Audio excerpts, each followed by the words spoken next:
يام في بلدة صغيرة، وكان يعرف بين الناس بحكمته وحرصه على تحقيق العدالة. أحبه أهل البلدة واعتبروه رمزا للنزاهة، وكان كل من يلجأ إليه يجد الراحة والإنصاف.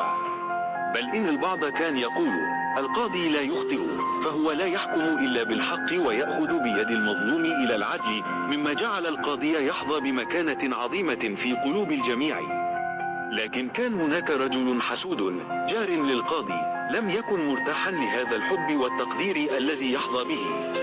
فقد شعر هذا الجار الذي كان قلبه مليئا بالحسد والضغينة أن مكانة القاضي تهدد مكانته بين الناس، وأنه لن ينال أبدا الاحترام الذي يحظى به القاضي، فقرر التخلص منه بأي طريقة.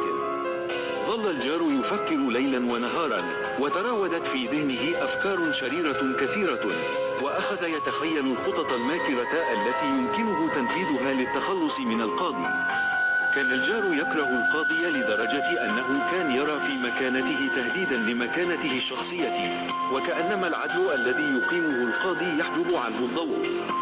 وبعد أيام من التفكير المتواصل، خطرت في باله خطة شيطانية تتضمن السحر والشعوذة، فقرر أن يلجأ إلى الأساليب المظلمة للتخلص منه. فتوجه إلى بلدة مجاورة، حيث سمع عن ساحر غامض يستخدم السحر الأسود، ويعرف بقدرته على خداع العقول وإثارة الأوهام. كان هذا الساحر قد أشيع عنه أنه يستطيع تغيير الواقع وتحويل الأفكار إلى أوهام، وأنه قادر على جعل البشر يرون أشياء غير حقيقية. عرض الجار على الساحر مبلغا كبيرا من المال مقابل أن يساعده في الإيقاع بالقاضي، وكان الساحر قد اشتهر بقدرته على إلقاء تعويذات سحرية تجعل الناس يرون في الأشياء ما ليس فيها. وافق الساحر على الصفقة، وأعطى الجار مسحوقا سحريا قويا، وقال له: استخدم هذا المسحوق بحذر، إذا تناوله القاضي سيقع تحت تأثير وهم قاتل، وستبدأ الأمور تتغير، وسيبدأ القاضي برؤية أشياء لا وجود لها، حتى يظن الجميع أنه فقد عقله، وسيتسبب ذلك في سقوطه من عيون الناس، وبذلك ستنقض عليه قوة الشر. عاد الجار إلى بلدته متحمسا لخطته الشريرة، لكنه قرر إضافة حبكة أخرى ليضمن نجاح مكيدته. فقد تذكر شغف القاضي بتحقيق العدالة ومساعدة المحتاجين، وتذكر كيف كان القاضي دائما يروي للناس قصصا عن المظلومين، وكيف كان ينادي بتحقيق العدل للضعفاء، فقرر أن يخدعه عبر قصة كنز خيالي. وفي اليوم التالي ذهب الجار إلى القاضي وبدأ يحكي له عن كنز مدفون منذ زمن بعيد في أطراف البلدة، قائلا إن الكنز يعود إلى أسلاف الأسرة الحاكمة، وإن من يجده سيحصل على ثروة هائلة يمكن استخدامها لمساعدة فقراء البلدة. أثارت القصة اهتمام القاضي، وطلب منه الجار أن يروي له المزيد عن الكنز ومكانه. كانت هذه الحيلة ذكية للغاية، لأن القاضي كان يتوق دوما للعثور على طرق جديدة لمساعدة الناس. ادعى الجار أن الكنز مخفي في منطقة بعيدة داخل غابة كثيفة مليئة بالأساطير المخيفة، وأن كل من حاول الوصول إليه أصابه مس من الجن أو الجنون. ثم أضاف متظاهرا بالخوف أن الكنز محمي بسحر قوي، وأنه لا يمكن الوصول إليه إلا باستخدام مشروب خاص لتحصين النفس من السحر. قال الجار وهو يمسك بيد القاضي: لا يمكننا الذهاب بمفردنا، إذا أردت أن تجد هذا الكنز وتساعد الناس فأنت بحاجة إلى هذا الشراب السحري. ثم دعا القاضي إلى منزله للعشاء لكي يتشاور معه حول تفاصيل الرحلة التي من المفترض أن تنطلق إليها في اليوم التالي. وفي المساء حضر القاضي إلى منزل الجار، وكان الجار قد أعد مائدة عامرة بالطعام الشهي. خلال العشاء قدم الجار الشراب للقاضي قائلا: هذا الشراب سيحميك من أي شر أو سحر.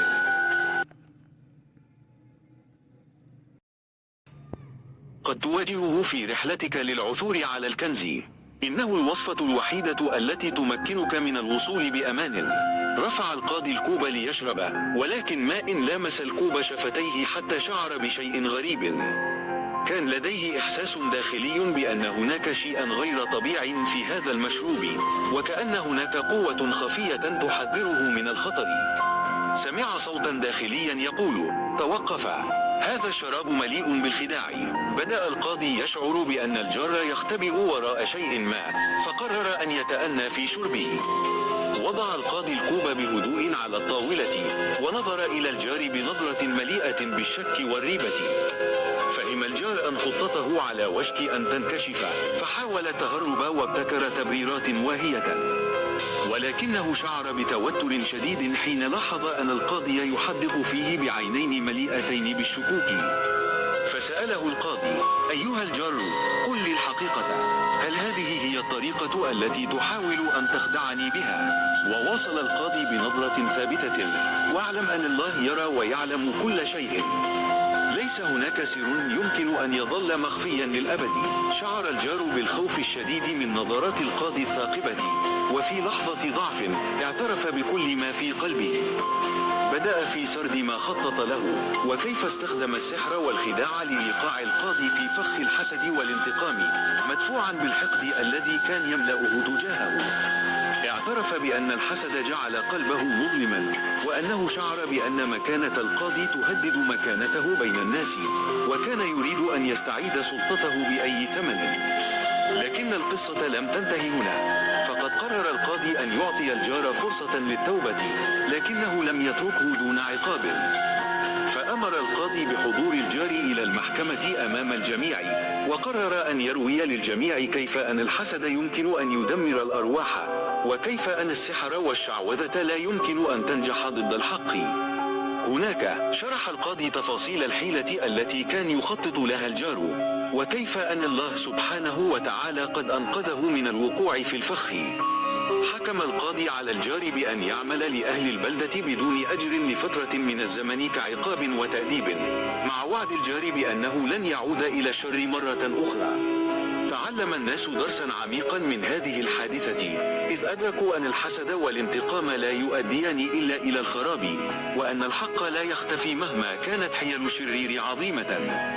كما تعلم أنه في النهاية لا يمكن لأي سحر أو مكر أن يغير مسار العدالة، وأن الحق سيظل يظهر دائما في النهاية.